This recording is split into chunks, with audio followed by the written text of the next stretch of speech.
Card number change ಮಾಡಿ tag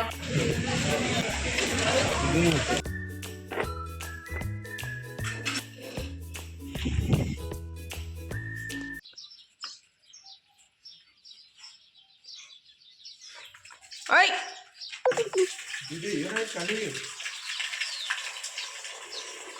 ಹೌದಲ್ಲ ಏನಾಗಿದೆ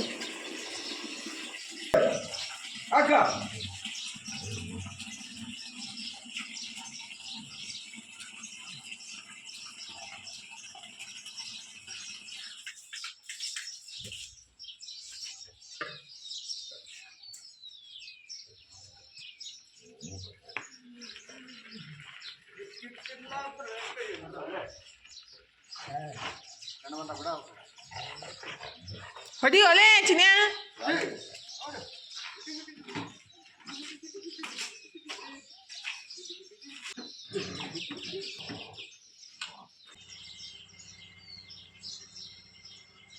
पूज्याय राघवेन्द्राय सत्यधर्मरताय च भजतां कल्पवृक्षाय नमतां कामधेनुवे. ಹಾಯ್ ಹಲೋ ನಮಸ್ಕಾರ ರೀ, ಎಲ್ಲರಿಗೂ ಬೆಳಗಿನ ಶುಭೋದಯ ರೀ. ಎಲ್ಲರೂ ಹೆಂಗದಿರಿ? ಆರಾಮದಿರೇನ್ರಿ? ನಾವು ಆರಾಮದೀವಿ ನೋಡ್ರಿ. ನೀವು ಎಲ್ಲರೂ ಆರಾಮದ್ರಿ ಅಂತ ಅಂದ್ಕೊಂಡು ಇವತ್ತಿನ ವ್ಲಾಗ್ನ ಸ್ಟಾರ್ಟ್ ಮಾಡೋಣ ಬರ್ರಿ. ಹಾಗಾದ್ರೆ ನಮ್ಮ ಮನೆಯೊಳಗೆ ಅದು ತೊಟ್ಟಿಲೊಳಗೆ ಗುಬ್ಬಚ್ಚಿ ಗೂಡು ಕಟ್ಟಾಕತ್ತೈತಿ. ನನಗೇನು ಭಯ ಅಂತಂದ್ರೆ ನಾವು ಬಾಗ್ಲಾದು ಹಾಕೊಂಡು ಹೋದಾಗ ಅದು ಗೂಡು ಕಟ್ಟಿ ಮೊಟ್ಟೆ ಇಟ್ಟು ಮರಿ ಮಾಡಿದ್ಮೇಲೆ ಅದಕ್ಕೇನು ಪ್ರಾಬ್ಲಮ್ ಆಗುತ್ತೆ ಅಂತೇಳಿ ಭಯ ಅನ್ಸಾಕತ್ತಿತ್ತು. ಯಾಕಂದ್ರೆ ಅಷ್ಟು ಕಷ್ಟಪಟ್ಟು ಕಟ್ಟಿರ್ತೈತಲ್ರಿ, ಅಕಸ್ಮಾತಾಗಿ ಒಂದು ದಿವಸ ನಾವು ಬಾಗ್ಲಾಗೆಲ್ಲ ಹಾಕಿಬಿಟ್ರೆ ಅದಕ್ಕೆ ಏನು ಪ್ರಾಬ್ಲಮ್ ಆಗುತ್ತೆ ಅಂತೇಳಿ ಅನ್ಸಾಕತ್ತಿತ್ತು. ನಾವು ಅದು ಹೊಡೆದ್ರೂ ಹೋಗಲ್ಲಾಗಿತ್ತು ರೀ. ಅಲ್ಲೇ ಬಂದು ಡೇಲಿ ಬಾಗ್ಲ ತೆಗ್ದಾಕೊಂಡು ತಂದು ಗೂಡು ಕಟ್ಟುತ್ರಿ. ನೋಡಕ್ಕೆ ನಾವು ಖುಷಿ ಆಗುತ್ತೆ. ಮತ್ತು ಬೆಳಗ್ಗೆ ಎದ್ದು ಕೂಡಲೇ ನಮ್ಮ ಮನೆ ಮುಂದಂತೂ ಸಿಕ್ಕಾಪಟ್ಟೆ ಗುಬ್ಬಚ್ಚಿಗಳ ಸೌಂಡನ್ನೇ ಕೇಳಿಸುತ್ತೆ ನೋಡ್ರಿ. ನಾಯಿಗಳು ಮತ್ತು ಗುಬ್ಬಚ್ಚಿಗಳ ಸೌಂಡ್ ಕೇಳ್ತಾ ಇದ್ರೆ ಒಂಥರ ಖುಷಿನೂ ಆಗುತ್ತಲ್ರಿ. ಇವತ್ತು ಬೆಳಿಗ್ಗೆ 6 ಗಂಟೆಗೆ NCC ಕ್ಲಾಸಿಗೆ ಹೋದಾರೆ. ಅಂದರೆ ಪರೇಡ್ ಐತಿ ಆಗಸ್ಟ್ 15ಕ್ಕೆ ಹುಡುಗರಿಗೆಲ್ಲ ಪರೇಡ್ ಕಲಿಸ್ಕೊಡ್ಬೇಕಂತ್ರಿ. ಹಾಗಾಗಿ ಅಂದರೆ ಇವ್ನು ಸೀನಿಯರ್ ಎಲ್ಲ, ಹಾಗಾಗಿ ಎಲ್ಲರಿಗೂ ಕಲಿಸ್ಕೊಡೋದೈತೆ ಅಂತ 6 ಗಂಟೆಗೆ ಹೊಂಟಾನ್ರಿ. ಈಗಿನ 15ನೇ ತಾರೀಕಿನ ತನಕ ಬೆಳಗ್ಗೆ 6 ಗಂಟೆಗೆ ಹೋಗ್ತಾ ಇರ್ತಾನು. ಹಾಗಾಗಿ ಅವನು ಬೆಳಗ್ಗೆ ಜಳಕ ಇಲ್ಲ, ನಾಷ್ಟ ಇಲ್ಲ, ಹಾಗೆ ಹೋದಾರಿ. ನಾನು ಈಗ ಎಲ್ಲ ಕೆಲಸ ಮುಗಿಸಿ ನಾಷ್ಟಕ್ಕೆ ರೆಡಿ ಮಾಡಾಕಂತೀನಿ ನೋಡ್ರಿ. ನಾನು ಮನೆಯೊಳಗೆ ಏನು ದೋಸೆ ಹಿಟ್ಟು ರೆಡಿ ಮಾಡಿದ್ದೆ ಅಲ್ರಿ, ಅದೇ ಹಿಟ್ಟನ್ನು ರಾತ್ರಿ ಕಲಸಿಟ್ಟಿದ್ದೇವೆ. ಅಂದರೆ ನೆನೆಸಿ ರುಬ್ಬಕ್ಕಾಗಿತ್ತಿಲ್ಲ, ಹಾಗಾಗಿ ಅದನ್ನೇ ನೆನೆಸಿಟ್ಟಿದ್ದೆ ರೀ. ಮತ್ತು ಬೆಳಗ್ಗೆ ದೋಸೆ ಚಟ್ನಿ ಮಾಡಿಕೊಟ್ರೆ ಆಯ್ತು ಅಂತೇಳಿ ಈಗ ಅದನ್ನು ಸ್ವಲ್ಪ ಉಪ್ಪು ಹಾಕಿ ಕಲಸಿಟ್ಟಿದ್ದೀನಿ ರೀ. ಏನಿಲ್ಲ, ನಾನು ಏನು ದೋಸೆ ಹಿಟ್ಟು ಮಾಡಿಸಿದ್ದೆ ಅಲ್ರಿ, ಅದಕ್ಕೆ ಸ್ವಲ್ಪ ಚಿರೋಟಿ ರವೆ ಹಾಕಿ ಅಥವಾ ಬಾಂಬೆ ರವೆ ಹಾಕಿ ಕಲಿಸಿಟ್ರಾಯ್ತು. ಬೆಳಿಗ್ಗೆ ದೋಸೆ ಮಾಡಿಬಿಟ್ರಾಯ್ತು, ಸಖತ್ತಾಗಿ ಬರುತ್ತವ್ರಿ. ಒಂದು ಸಲ ಮಾಡಿದ್ದೆ, ನಿಮ್ಗೆ ಹೇಳಿದ್ದೀನಿ ಆಲ್ರೆಡಿ. ಆ ದೋಸೆ ಮೆತ್ತಗೆ ಬರಾಕತ್ತವ್ರಿ, ಸರಿ ಆಗಲ್ಲಾಗ್ಯಾವ ಅಂಥೇಳಿ ಇವತ್ತು ದೋಸೆ ಹಿಟ್ಟಿಗೆ ಒಂದಿಷ್ಟು ಬಾಂಬೆ ರವೆ ಹಾಕಿಬಿಟ್ಟು ರಾತ್ರಿ ಕಲಸಿಟ್ಟಿದ್ದೀರಿ. ದೋಸೆ ಮಾತ್ರ ಮಸ್ತ್ ಕ್ರಿಸ್ಪಿಯಾಗಿ ಬಂದಿದ್ದು ನೋಡ್ರಿ. ಅದಕ್ಕೆ ಸ್ವಲ್ಪ ಬಾಂಬೆ ರವೆ ಹಾಕಿಬಿಟ್ರಾಯ್ತು, ಸಖತ್ತಾಗಿ ಬರ್ತಾವೆ. ಅಂದರೆ ನಾನು ಮನೆಯೊಳಗೆ ಹಿಟ್ಟು ಮಾಡಿಸಿದ್ರೆ ಇದು ಜಸ್ಟ್ ಏನಂದ್ರೆ ಅಕ್ಕಿನ ತೊಳೆದು ಹಾಕಿ ಅದಕ್ಕೆ 1 kgಗೆ 1/4 kg ಅಷ್ಟು ಉದ್ದಿನಬೇಳೆ ಮತ್ತು 100 ಗ್ರಾಮಷ್ಟು ಅವಲಕ್ಕಿ, ಸ್ವಲ್ಪ ಮೆಂತ್ಯ ಮತ್ತು 100 ಗ್ರಾಮಷ್ಟು ಕಡಲೆಬೇಳೆ ಹಾಕಿಬಿಟ್ಟು ಹಿಟ್ಟು ಮಾಡಿಸ್ಕೊಂಡು ಬಂದಿದ್ರಿ. ಒಂದು ಸಲ ಮಾಡಿದಾಗ ಭಾಳ ಮೆತ್ತಗಾಗಿ ಬಂದಿದ್ದು. ನನಗೂ ಒಬ್ಬರು ಕಮೆಂಟ್ ಬಾಕ್ಸ್ ಒಳಗೆ ಹೇಳಿದರು, ಚಿರೋಟಿ ರವೆ ಅಥವಾ ಬಾಂಬೆ ರವೆ ಹಾಕಿಬಿಟ್ರೆ ಕ್ರಿಸ್ಪಿಯಾಗಿ ಚಲೋ ಬರ್ತಾವೆ ದೋಸೆ ಅಂತೇಳಿ. ಇವತ್ತು ಅದನ್ನೇ ಟ್ರೈ ಮಾಡಿದ್ದು. ದೋಸೆ ಮಾತ್ರ ಸಖತ್ತಾಗಿ ಬರ್ತಾವೆ ನೋಡ್ರಿ. ನೆನೆಸಿ ರುಬ್ಬಕ್ಕೆ ಆಗ್ಲಿಕ್ಕಂದ್ರೆ ಈ ಥರ ದೋಸೆ ಹಿಟ್ಟನ್ನು ರೆಡಿ ಮಾಡಿ ಇಟ್ಕೊಂಡ್ರೆ ಆಯಿತು. ರಾತ್ರಿ ಕಲಸಿಟ್ರೆ ಆಯಿತು, ಬೆಳಗ್ಗೆ ದೋಸೆ ಮಾಡೋಕ್ಕೆ ಈಜಿ ಆಗುತ್ತೆ ನೋಡ್ರಿ. ರಾತ್ರಿ ಬೇಕಂದರೆ ಬೆಳಗ್ಗೆ ಕಲಸಿಟ್ಬಿಟ್ರೆ ಆಯಿತು. ದೋಸೆ ಮಾತ್ರ ಟೇಸ್ಟಾಗಿ ಇರ್ತಾವ್ರಿ. ಯಾಕಂದರೆ ಉದ್ದಿನಬೇಳೆ, ಕಡಲೆಬೇಳೆ, ಅವಲಕ್ಕಿ, ಮೆಂತ್ಯ ಎಲ್ಲ ಹಾಕಿರ್ತೀವಲ್ಲ, ಹಾಗಾಗಿ ನನಗೂ ಭಾಳ ಜನ ಕೇಳಾಕತ್ತಿದ್ರು. ಮೊನ್ನೆ ನನಗೆ ಸರಿಯಾಗಿ ಬಂತಿಲ್ಲ, ಹಾಗಾಗಿ ದೋಸೆ ಹಿಟ್ಟು ಕೊಡಾಕೆ ಹೋಗಲಿಲ್ಲ ರೀ. ಯಾಕಂದರೆ ಅದು ಸರಿಯಾಗಿ ಬಂದುಬಿಟ್ರೆ ನಮಗೂ ಕೊಡಾಕೆ ಮನಸ್ಸಾಗುತ್ತಲ್ಲ, ಹಾಗಾಗಿ ಸ್ವಲ್ಪ ರವೆ ಹಾಕಿ ಮಾಡಿಬಿಟ್ರೆ ಮಸ್ತಾಗಿ ಬರ್ತಾವೆ ನೋಡ್ರಿ. ನಾಷ್ಟ ಎಲ್ಲ ಮುಗಿಸ್ಬಿಟ್ಟು ಇನ್ನು ಡ್ಯೂಟಿ ಸ್ಟಾರ್ಟ್ ಮಾಡಿದ್ದೀನಿ. ಇವತ್ತು ರವೆ ಉಂಡೆ ಮತ್ತು ಹೆಸರು ಉಂಡೆ, ಅಂಟ್ನ ಉಂಡೆ ಇಷ್ಟೆಲ್ಲ ಮಾಡ್ಬೇಕ್ರಿ. ಬೆಳಗ್ಗೆಯಿಂದ ಸಂಜೆ ಮಟ್ಟ ಡ್ಯೂಟಿನೇ ಆಗ್ಬಿಡುತ್ತೆ, ಅಂದರೆ ಕೆಲಸನೇ ಆಗ್ಬಿಡುತ್ತೆ ರೀ. ಮತ್ತು 6 ಗಂಟೆಗೆ ಹೋಗಿ ಪಾರ್ಸಲ್ ಹಾಕಿ ಬರೋಟ್ಟಿಗೆ ಟೈಮ್ 8 ಗಂಟೆ ಆಗಿರ್ತೈತಿ. ಹಾಗಾಗಿ ವಿಡಿಯೋ ಎಡಿಟ್ ಮಾಡಿ ಅಪ್ಲೋಡ್ ಮಾಡೋಕ್ಕನ ಆಗಲ್ಲಾಗೈತಿ. ಮತ್ತು ಕೆಲಸ ಜಾಸ್ತಿ ಇದ್ದಾಗ ವಿಡಿಯೋ ಮಾಡ್ಕೊತ ಕುಂತ್ರೆ ಲೇಟ್ ಆಗುತ್ತಂತೆ ವಿಡಿಯೋನು ಮಾಡೋಕ್ಕೆ ಹೋಗಂಗಿಲ್ಲ ರೀ. ಯಾಕಂದ್ರೆ ಪಟ್ ಕೆಲಸ ಮುಗಿಸಿ ರಿಲ್ಯಾಕ್ಸ್ ಮಾಡೋಣ ಅಂತ ಅಂತೀನಿ. ಆದರೆ ಒಂದು ವಾರ ಆಯಿತು, ಸಂಜೆ 8 ಗಂಟೆ ಆಗಕ್ಕಂತೈತ್ರಿ ಕೊರಿಯರ್ ಹಾಕಿ ಬರೋ ತನಕ. ಅಂದರೆ ಡೈಲಿ ಪಾರ್ಸಲ್ ಕೊಡೋದೈತಲ್ಲ, ಹಾಗಾಗಿ ಸ್ವಲ್ಪ ಲೇಟನ ಹಾಕೋದೈತಿ. ಮತ್ತು ಟೈಮ್ನೂ ಸಿಗಲ್ಲಾಗೈತ್ರಿ. ಹಬ್ಬ ಯಾವಾಗ ಮುಗಿಯುತ್ತಪ್ಪ ಅಂತ ಅನ್ಸಕ್ಕೆ ಸ್ಟಾರ್ಟ್ ಆಗಿಬಿಟ್ಟೈತಿ. ಅಂದರೆ 1-2 ದಿವಸ ಮಾಡೋದು, 1 ದಿವಸ ರೆಸ್ಟ್ ಮಾಡೋದು, ಆ ಥರ ಅಂದರೆ ಬೇಸರ ಬರೋಂಗಿಲ್ಲ ರೀ. ಜಾಸ್ತಿ ಹೀಟ್ ಆಗ್ಬಿಟ್ಟೈತಿ. ಮೊನ್ನೆ ಕಮ್ಮಿ ಆಗಿತ್ತು, ಮತ್ತೆ ಸ್ಟಾರ್ಟ್ ಆಗ್ಬಿಟ್ಟೈತಿ ಹೀಟ್ ಆಗೋದ್ರಿ. ಯಾಕಂದ್ರೆ ಗ್ಯಾಸ್ ಮುಂದೆ ನಿಂತು ಜಾಸ್ತಿ ಹೊತ್ತು ಅಡುಗೆ ಮಾಡಿಬಿಟ್ರೆ ಹಿಂಗೆ ಆಗುತ್ತಂತ ಅನ್ಸಾಕತ್ತೈತ್ರಿ. ಮತ್ತು ಕೆಲಸ ಮಾಡ್ಕೊತಿದ್ದಾಗ ನೀರು ಕುಡಿಯೋಕ್ಕೂ ನೆನಪು ಆಗಂಗಿಲ್ಲ. ಈಗಿದ್ರೆ ರವಾನು ಹುರಿದು ಅದನ್ನೂ ಉಂಡೆ ಮಾಡಿಟ್ಬಿಟ್ಟು ಹೆಸರು ಉಂಡೆ ಮಾಡಾಕಂತೀನಿ ನೋಡಿರಿ. ಅಂದ್ರೆ ಹೆಸ್ರು ಕಾಳನ್ನ ಹುರಿದು ಹಿಟ್ಟು ಮಾಡಿಸ್ಕೊಂಡು ಬಂದು, ಅಂದರೆ ಮೊದಲೇದು ಹಿಟ್ಟಿತ್ತು, ಈಗ ಮತ್ತೆ ಹುರಿದು ಇಟ್ಟಿದ್ದೀನಿ ರೀ. ಹಿಟ್ಟು ಮಾಡಿಸ್ಕೊಂಡು ಬರಬೇಕು. ಅದು ನಾನು ತುಪ್ಪನ ಬಳಸ್ಬಿಟ್ಟು ಉಂಡೆನ ಮಾಡೋದ್ರಿ. ಒಂದು 3/4 kg ಆಗೈತೆ ನೋಡಿರಿ. 1 kg 100 ಗ್ರಾಮ್ ಅದು ಹೆಸರು ಹಿಟ್ಟು ಅದು ಇತ್ತು. ಅದಕ್ಕೆ 3/4 kg ಅಷ್ಟು ತುಪ್ಪನ ಹಾಕಿ ಚಲೋತ್ನಾಗ ಅದನ್ನ ಬೆನೆಸ್ಬಿಟ್ಟು ತಣ್ಣಗಾದ್ಮೇಲೆ ಏಲಕ್ಕಿ ಮತ್ತು ಬೆಲ್ಲ ಹಾಕಿಬಿಟ್ಟು ಹೆಸರು ಉಂಡೆ ಕಟ್ಟೋದ್ರಿ. ಈಗಿದ್ರೆ ಅದನ್ನು ತುಪ್ಪನಾಗ ಹಾಕಿ ಚಲೋತ್ನಾಗೆ ಹುರಿದ್ಬಿಟ್ಟು ಅಂದ್ರೆ ಮಿಕ್ಸ್ ಮಾಡ್ಕೊಂಡ್ಬಿಟ್ಟು ಇಟ್ಟಿದ್ದೀನಿ ರೀ. ಸಣ್ಣ ಉರಿ ಒಳಗೆ ಭಾಳ ತನಕ ಹುರ್ಕೋಬೇಕಾಗುತ್ತೆ ರೀ. ಅಂದ್ರೆ ಹಸಿ ವಾಸನೆ ಎಲ್ಲ ಹೋಗೋ ಮಟ್ಟ ಅದನ್ನ ರೆಡಿ ಮಾಡಿ ಇಟ್ಬಿಟ್ಟು, ಇನ್ನು ಅಂಟಿನ ಉಂಡೆ ಮಾಡೋಣ ಅಂತ ರೆಡಿ ಮಾಡ್ಕೊಂಡಿದ್ದೀನಿ ನೋಡಿರಿ. ಇದಕ್ಕೆ ಕೊಬ್ಬರಿ, ಬಾದಾಮಿ, ಗೋಡಂಬಿ, ಖಾರಿಕ ಅಂತೀವಿ. ಅಂದ್ರೆ ಒಬ್ಬೊಬ್ರು ಖರ್ಜೂರಿ ಹಾಕ್ತಾರೋ, ಒಬ್ಬೊಬ್ರು ಖಾರಿಕ ಹಾಕ್ತಾರೋ. ಖಾರಿಕ ಅಂದ್ರೆ ಉತ್ತತ್ತಿನೂ ಅಂತಾರು, ಖಾರಿಕ ಅಂತಾರೆ. ಆ್ಯಕ್ಚುಲಿ ಅವಾಗೆಲ್ಲ ಇದೇ ಥರ ಖಾರಿಕನ ಯೂಸ್ ಮಾಡ್ತಿದ್ರು. ಇತ್ತೀಚೆಗೆ ಖರ್ಜೂರನ ಯೂಸ್ ಮಾಡಿಬಿಟ್ಟು ಮಾಡ್ತಾರೆ. ಅದು ಮೆತ್ತಗಿರುತ್ತಲ್ಲ, ಉಂಡೆನೂ ಜಲ್ದಿ ಆಗ್ತಾವಂತ ಅನ್ಸಾಕತ್ತಿತ್ತು. ಇದನ್ನ ಬಳಸಿದಾಗ ಉಂಡೆ ಆಗೋ ಸ್ವಲ್ಪ ಜಾಸ್ತಿ ಬಿಸಿ ಇದ್ದಾಗನೇ ಕಟ್ಟಬೇಕಾಗೋತ್ರಿ. ನೀರು ಏನೂ ಯೂಸ್ ಮಾಡೋಂಗಿಲ್ಲ. ಇದಕ್ಕೆ ಜಸ್ಟ್ ತುಪ್ಪದೊಳಗೆ ಬೆಲ್ಲನ ಕರಗಿಸ್ಬಿಟ್ಟು ಇದನ್ನೆಲ್ಲ ತುಪ್ಪನಾಗ ಹುರಿದ್ಬಿಟ್ಟು, ಕೊಬ್ಬರಿ ಏನೇನು ತೊಗೊಂಡಿರ್ತೀವಲ್ರಿ, ಕಸ್ಕಸಿ ಮತ್ತು ಅಗಸಿ, ಆವಿ, ಅಂಟು ಎಲ್ಲ ತುಪ್ಪನಾಗ ಹುರಿದ್ಬಿಟ್ಟು ಈ ಥರ ಉಂಡೆನ ಕಟ್ಟಬೇಕಾಗೋದ್ರಿ. ಬಿಸಿ ಇದ್ದಾಗನೇ ಕಟ್ಟಬೇಕಾಗುತ್ತೆ. ಹಾಗಾಗಿ ನಮ್ಮ ಮನೆಯವರು ಹೆಲ್ಪ್ ಮಾಡಿದ್ರು. ಅವರೆಷ್ಟು ನಾನೆಷ್ಟು ಕಟ್ಟಿದ್ದು, ನಾನು ಮಾಡಿ ಸಣ್ಣ ಕಟ್ಟಿದ್ದೀನಿ. ನಮ್ಮ ಮನೆಯವರು ದಪ್ಪ ದಪ್ಪ ಕಟ್ಬಿಟ್ಟಾರು. ಅಂದ್ರೆ ಬಿಸಿ ಇದ್ದಾಗನ ಮಾಡಬೇಕಾದ್ರೆ ಒಬ್ಬರಿಗೆ ಆದರೆ ಸ್ವಲ್ಪ ಕಷ್ಟ ಆಗುತ್ತೆ. ನೀವೊಂದು ಸ್ವಲ್ಪ ಹೆಲ್ಪ್ ಮಾಡಿರಿ ಅಂತ ಅಂದಿದ್ದೆ.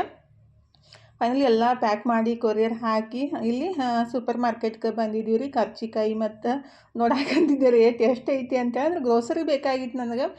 ಪುಟಾಣಿ ಆ ಥರ ಅವಲಕ್ಕಿ ತೊಗೋಬೇಕಂತೇಳಿ ಇಲ್ಲಿ ಶೇಂಗಾ ಉಂಡೆ ಮತ್ತು ಕರ್ಚಿಕಾಯಿ ರೇಟ್ ನೋಡಿಬಿಟ್ರೆ ಎಷ್ಟೊಕ್ಕನೆ ಐತೆ ನೋಡಿರಿ. ಅಂದ್ರೆ 5 ಉಂಡೆ ಅದಾವೆ, ಅದು ಇಷ್ಟಿಷ್ಟ ಅದಾವೆ. ಅದಕ್ಕೆ 70 ರೂಪಾಯಿ. ಮತ್ತು ಕರ್ಚಿಕಾಯಿಗೆ 8 ಪೀಸ್ ಅದಾವೆ, 120 ರೂಪಾಯಿ. ಬೇಸಿನ ಉಂಡೆನೂ ಅಷ್ಟೇ ರೀ, 8 ಪೀಸ್ ಐತಿ, ಅದಕ್ಕೂ 120 ರೂಪಾಯಿ. ತುಪ್ಪ ಬಳಸ್ಯಾರ ಏನು ಬಳಸ್ಯಾರ ಗೊತ್ತಿಲ್ಲ ರೀ. ಆದರೆ ನೋಡಕ್ಕೆ ಮಾತ್ರ ಮಸ್ತ್ ರೆಡಿ ಮಾಡಿ ಇಟ್ಟಿದ್ರು. ಫಸ್ಟಿಗೆ ಎಂಟ್ರೆನ್ಸಿಗೆ ಇಟ್ಟಿದ್ರು, ಹಾಗಾಗಿ ನಾನು ಒಂದು ಸಲ ನೋಡಿದೆ ರೀ. ಫೈನಲಿ ಸ್ವಲ್ಪ ಸಾಮಾನು ಬೇಕಾಗಿತ್ತು, ತೊಗೊಂಡು ಮನೆಗೆ ಬಂದ ತಕ್ಷಣ ಇವನಂತೂ ನಮ್ಗೆ ಬಿಡಂಗೇ ಇಲ್ಲ ರೀ. ಬಂದ ಕೂಡಲೇ ಅವನಿಗೆ ಏನರ ಹಾಕಬೇಕು, ಇಲ್ಲಾಂದ್ರೆ ನಮ್ಮನ್ನೇನು ತಿಂದರ್ಗತ್ಲೆ ಮಾಡ್ತಿರ್ತಾನೋ. ಬೆಳಗ್ಗೆ ನೋಡಿರಲ್ಲ, ಬೆಳಗ್ಗೆ 1-2 ಪ್ಯಾಕೆಟ್ ಬಿಸ್ಕೆಟು ಅಥವಾ ಚಪಾತಿ ಹಾಕಿಬಿಟ್ರು ಆ ಥರ ಮಾಡ್ತಿರ್ತಾರೋ. 4 ಜನ ಅದಾರ ಇವರು. ಆ್ಯಕ್ಚುಲಿ ಇದು ಮರಿ ಏನೈತಲ್ರಿ, ಇಲ್ಲೇ ಹುಟ್ಟಿದ್ದು. ಸಣ್ಣದಿದ್ದಾಗ ಎಷ್ಟು ಚಂದ ಅನಿಸ್ತೈತಿ. ಈಗ ದೊಡ್ಡದಾಗನೇ ಹೆಂಗೆ ಮಾಡ್ತೈತೆ ಅಂದ್ರೆ ಫುಲ್ ಕಿರಿಕಿರಿ ಮಾಡೋಕ್ಕೆ ಸ್ಟಾರ್ಟ್ ಮಾಡ್ಬಿಡುತ್ತೆ ರೀ. ಸುಮ್ಮನೆ ಕೊಡಂಗೇ ಇಲ್ಲ. ಮನು ಬಂದ ಕೂಡಲೇ ಅಂತೂ ತೀರಾ ಅದಕ್ಕೆ ಜಾಸ್ತಿ ಪ್ರೀತಿ ಬಂದ್ಬಿಡುತ್ತೆ. ಅವ್ನು ಜಾಸ್ತಿ ಕೇರ್ ಮಾಡೋದಲ್ರಿ. ಇವಾಗ ಟೈಮ್ 9 ಗಂಟೆ ಆಗಕ್ಕೆ ಬಂದೈತೆ ನೋಡ್ರಿ. ಮನುನು ಇವಾಗ ಬಂದ. ಬೆಳಿಗ್ಗೆ 6 ಗಂಟೆಗೆ ಹೋಗಿದ್ದು. ಏನೋ ಜಳಕ ಇಲ್ಲ, ಮನ್ಯಾಗ ಊಟ ನಾಷ್ಟ ಏನೂ ಇದ್ದಿತ್ತಿಲ್ಲ. ರಾತ್ರಿ ಜಳಕ ಮಾಡಿ ಊಟ ಮಾಡಿ ಮನ್ಕೊಂಡಾರಿ. ಇದು ಬೆಳಗ್ಗೆ ಲಾಗ್ ಸ್ಟಾರ್ಟ್ ಮಾಡಿದ್ದು ನೋಡ್ರಿ. ಇವತ್ತಿನ ದಿನಾನ ಹೆಂಗಿತ್ತಂತೇಳಿ ನಿಮ್ಮ ಸಂಗಟ ಶೇರ್ ಮಾಡ್ಕೊತಿದ್ರಿ. ಮತ್ತು ಲಾಗ್ ಹೆಂಗೆ ಅನಿಸ್ತೈತೆ ಅಂತೇಳಿ ಕಮೆಂಟ್ ಬಾಕ್ಸ್ ಒಳಗೆ ಹೇಳೋದು ಮರ್ಯಾಕೆ ಹೋಗ್ಬೇಡ್ರಿ. ಜಾಸ್ತಿ ಲಾಗ್ನು ಮಾಡೋಕ್ಕಾಗತ್ತಿಲ್ಲ. ಮತ್ತು ಕಂಟೆಂಟ್ ಕ್ರಿಯೇಟ್ ಮಾಡ್ಬೇಕಂದ್ರೆ ಸ್ವಲ್ಪ ಟೈಮ್ನೂ ಬೇಕಾಗುತ್ತಲ್ರಿ. ಬರೀ ಉಂಡೆ ಕರ್ಚಿಕಾಯಿ ಆ ಥರ ಮಾಡೋದನ್ನೇ ಆಗ್ಬಿಟ್ಟೈತಿ. ಮತ್ತು ಅಷ್ಟೆಲ್ಲ ಮಾಡಿಬಿಟ್ರು ಅವ್ರಿಗೆ ಇಷ್ಟ ಆಗುತ್ತೋ ಇಲ್ಲೋ. ಮತ್ತು ಕೊರಿಯರ್ ಕಳಿಸ್ಬಿಟ್ರು ಕೆಲವೊಂದು ಸಲ ಮುರಿದು ಬಿಡ್ತಾರೆ. ಸಿಕ್ಕಾಪಟ್ಟೆ ಬೇಜಾರಂತ ಅನಿಸುತ್ತೆ. ಎಷ್ಟೇ ನೀಟಾಗಿ ರೆಡಿ ಮಾಡಿ ಪ್ಯಾಕ್ ಮಾಡಿ ಕೊಟ್ಟು ಕಳಿಸಿರ್ತೀವಿ, ಕೊರಿಯರ್ ಆಫೀಸ್ನಾಗ ಆ ಕಡೆ ಈ ಕಡೆ ಒಗೆದ್ಬಿಟ್ಟು ಎಲ್ಲ ಮುರಿದಾಗ ಅವ್ರ ಫೋಟೋ ಎಲ್ಲ ಕಳಿಸ್ದಾಗ ನನಗೂ ನೋಡಿಬಿಟ್ಟು ಏನಪ್ಪ ಈ ಥರ ಅಂಥೇಳಿ ಬೇಜಾರಂತ ಅನ್ನಿಸ್ತಿರ್ತೈತೆ ರೀ. ಯಾಕಂದರೆ ಶ್ರಮಪಟ್ಟು ಮಾಡಿಸಿಂದ ಪ್ಯಾಕ್ ಮಾಡಿ ಕೊಟ್ಟಿರ್ತೀವಿ. ಆ ಥರ ಆದಾಗ ಅದು ತೊಗೊಂಡವ್ರಿಗೂ ಬೇಸರ ಆಗುತ್ತೆ, ಮತ್ತು ನಮಗೂ ನೋಡೋಣ ಬೇಸರ ಅನಿಸುತ್ತಲ್ರಿ.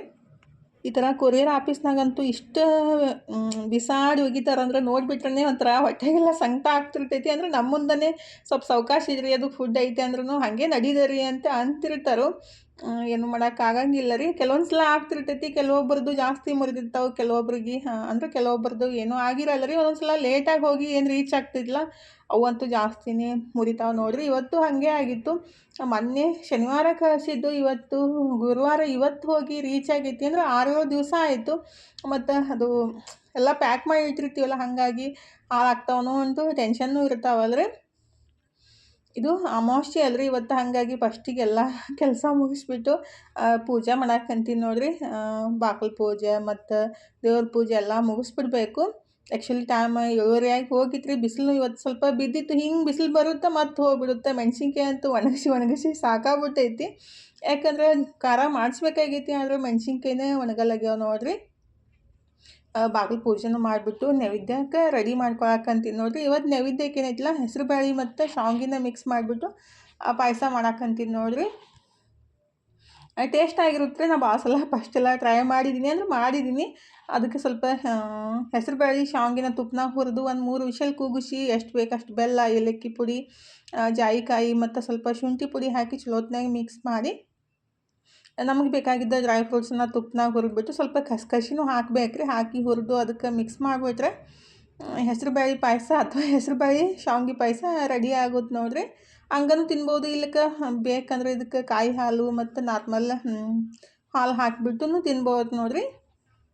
ನಾನು ಫಸ್ಟಿಗೆ ಇದ್ರೆ ದೇವ್ರ ನೈವೇದ್ಯಕ್ಕೆ ರೆಡಿ ಮಾಡಿದ್ದಲ್ಲ, ಆಮೇಲೆ ತೆಂಗಿನ ಹಾಲು ತೆಗೆದುಬಿಟ್ಟು ಹಾಕಬೇಕಂತೇಳಿ ದೇವ್ರ ನೈವೇದ್ಯಕ್ಕೂ ಇಟ್ಟು ನಮಸ್ಕಾರ ಮಾಡಿಕೊಂಡು ನಮ್ಮ ಮನೆಯವ್ರು ಪೂಜೆ ಮಾಡಿದ್ರೆ ನಾನು ಇದ್ರೆ ಧೂಪನ ಹಾಕಾಕಂತೀನಿ ನೋಡ್ರಿ. ಇವತ್ತು ಅಮಾವಾಸ್ಯೆ ಅಲ್ಲ, ಹಾಗಾಗಿ ಕೆಂಡ ಮಾಡಿಬಿಟ್ಟು ಧೂಪ ಹಾಕೋದು ಒಳ್ಳೇದಂತಾರೋ, ಹಾಗಾಗಿ ನಾನು ಧೂಪ ಹಾಕಿ ನಮಸ್ಕಾರ ಮಾಡಿಕೊಂಡು ಈಗಿದ್ರೆ ಕಾಯಿ ಹಾಲು ತೆಗೆದ್ಬಿಟ್ಟು ಪಾಯಸಕ್ಕನ್ನು ಮಿಕ್ಸ್ ಮಾಡಾಕಂತೀನಿ ನೋಡ್ರಿ. ದೇವ್ರಿಗೆ ಏನು ಹೊಡಿತೀವಲ್ಲ ಅದನ್ನ ವೇಸ್ಟ್ ಆಗಿಬಿಡುತ್ತೆ, ಹಾಗಾಗಿ ಫ್ರೆಶ್ ಇದ್ದಾಗ ಬಳಸ್ಬಿಟ್ರೆ ಇನ್ನೂ ಬೆಸ್ಟ್ ಇರುತ್ತಲ್ರಿ.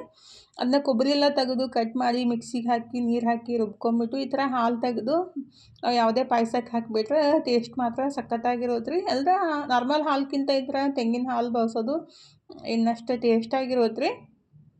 ಹಂಗಾಗಿ ತೆಂಗಿನ ಹಾಲು ಹಾಕಿಬಿಟ್ಟು, ಅಂದರೆ ಕಾಯಿ ಹಾಲು ಅಂತಾರೋ ತೆಂಗಿನ ಹಾಲು ಅಂತಾರೋ, ಅದನ್ನ ತೆಗೆದು ಇದಕ್ಕೆ ಮಿಕ್ಸ್ ಮಾಡಿಬಿಟ್ಟು ಇವತ್ತು ನಾಷ್ಟ ಹಾಕಿದ್ರೆ ಚುಮ್ಮರಿ ಸುಸ್ಲ ಮತ್ತು ಹೆಸರುಬೇಳೆ ಶಾವಿಗೆ ಮಿಕ್ಸ್ ಪಾಯಸನ ಮಾಡಿಬಿಟ್ಟು ನಾಷ್ಟ ಎಲ್ಲ ಮುಗಿಸ್ಬಿಟ್ಟು ಇನ್ನು ಕೆಲಸ ಸ್ಟಾರ್ಟ್ ಮಾಡಿದ್ದೀನಿ ನೋಡ್ರಿ.